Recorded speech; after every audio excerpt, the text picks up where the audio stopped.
From a desert tent to a dictator's palace, this is the story of a man who ruled a nation with an iron fist for over 4 decades, a revolutionary, a tyrant, a visionary, a terrorist. Let's explore who was Muammar Gaddafi, and how did his epic rise lead to such a brutal fall. Let's go back to 1942. In a tent near the city of Sirte, a boy was born into a poor nomadic Bedouin family. His father, Abu Minyar, was a simple farmer who struggled to provide for his family in the harsh Libyan desert. His mother, Aisha, came from a lineage of strong, resilient women who valued tradition and community.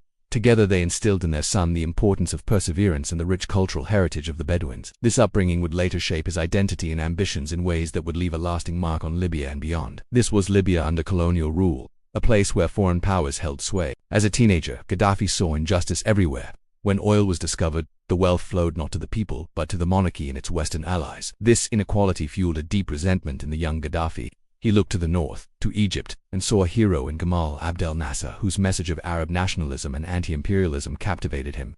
This early exposure shaped his worldview, a potent mix of pride, anger, and a burning desire for change. He was disciplined and politically aware from a young age, but his thinking was already radical and absolute. To change his country, Gaddafi needed power, and he saw the military as the fastest way to get it. After finishing his education, he entered the military academy. It was here that he began to secretly plot. He devoured books on revolutions, studying coups in Egypt and elsewhere. He had no faith in political parties or slow reform. He believed force was the only answer. With a small group of like-minded soldiers, he formed the Free Officers Movement, a secret society dedicated to overthrowing the monarchy. For years, they planned in the shadows, waiting for the perfect moment to strike. Their patience and strategic thinking were remarkable, but it was all built on the dangerous idea that violence was the ultimate solution. That moment arrived on September 1, 1969. While King Idris was abroad for medical treatment, a 27-year-old Captain Gaddafi and his free officers launched a swift, bloodless coup. In a matter of hours, they seized control of the country. For many Libyans, it was a moment of national pride. The monarchy, seen as corrupt and subservient to foreign interests, was gone. Gaddafi immediately moved to consolidate his power. He kicked out American and British military bases, nationalized the country's vast oil reserves, and delivered fiery speeches against imperialism. He was hailed as a hero, but in the background, a new reality was taking shape. Power was being centralized in the hands of one man. With the country secured, Gaddafi set out to create a new political system, one the world had never seen. In 1973, he published his political philosophy in the Green Book. He rejected both capitalism and communism, and he declared that Western-style democracy, with its political parties and elections, was a fraud. He introduced his third international theory in a new form of governance called Jamahiriya, or state of the masses. In theory, power was given directly to the people through a network of people's committees, but in reality, it was a system designed to eliminate all opposition. Political parties were banned, dissent was crushed, and anyone who challenged the new order was branded a traitor. It was an original, even brilliant, political theory, but with no checks and balances. It quickly morphed into a tool for total control. Despite the political repression for many years, life for the average Libyan improved dramatically. Flush with oil money, Gaddafi's government poured billions into social programs. Education and healthcare became free for all citizens. Ambitious housing projects sprung up across the country. And most famously, he launched the Great Man-Made River, a colossal engineering project to bring fresh water from aquifers deep in the Sahara to the coastal cities. Libya soon boasted one of the highest GDPs per capita and human development indexes in Africa. But this prosperity came at a steep price. Loyalty to the regime was enforced, not earned. The social contract was clear. Enjoy the benefits, but never, ever question the leader. While building his nation at home, Gaddafi was becoming a pariah on the world stage. He styled himself as a champion of the oppressed, providing money, training, and weapons to revolutionary and liberation movements across the globe. To his supporters, he was a brave anti-imperialist warrior. But to the West, he was a state sponsor of terrorism. The relationship soured dramatically throughout the 80s.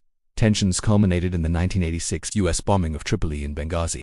Then came the 1988 Lockerbie bombing, where Pan Am Flight 103 was blown up over Scotland, killing 270 people.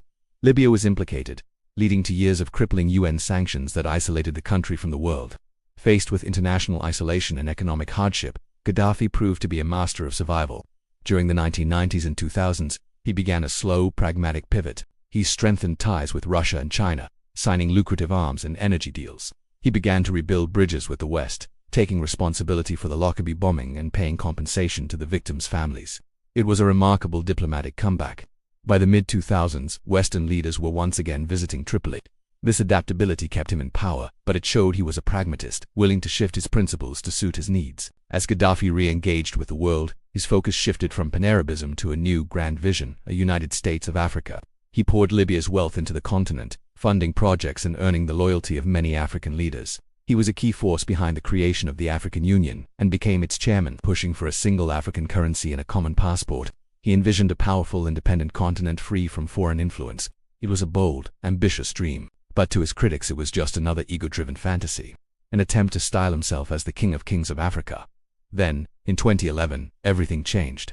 A wave of protests swept across the Arab world, toppling dictators in Tunisia and Egypt.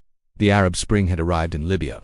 It began with demonstrations in the eastern city of Benghazi, but unlike his neighbors, Gaddafi refused to back down. He responded with brutal force, vowing to hunt down the rats and cockroaches who dared to challenge him. The protests quickly escalated into a full-blown civil war. As Gaddafi's forces advanced on Benghazi, threatening a massacre, the international community intervened. A coalition led by NATO launched a campaign of airstrikes to protect civilians. Gaddafi had fatally underestimated the anger of his own people and the resolve of the West. His regime crumbled, and in August 2011, rebels stormed Tripoli.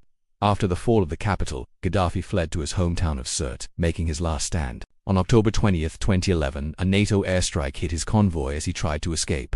He was found by rebel fighters hiding in a drainage pipe. The man who had ruled Libya for 42 years was captured, beaten, and killed. His death marked the end of an era, but it did not bring peace. Without his centralized control, Libya collapsed into a power vacuum. Rival militias and governments fought for control, plunging the country into a decade of chaos and conflict that continues to this day. So how will history remember Muammar Gaddafi?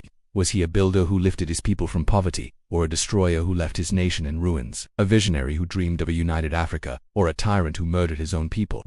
His supporters argue that Libya was more stable and prosperous under his rule.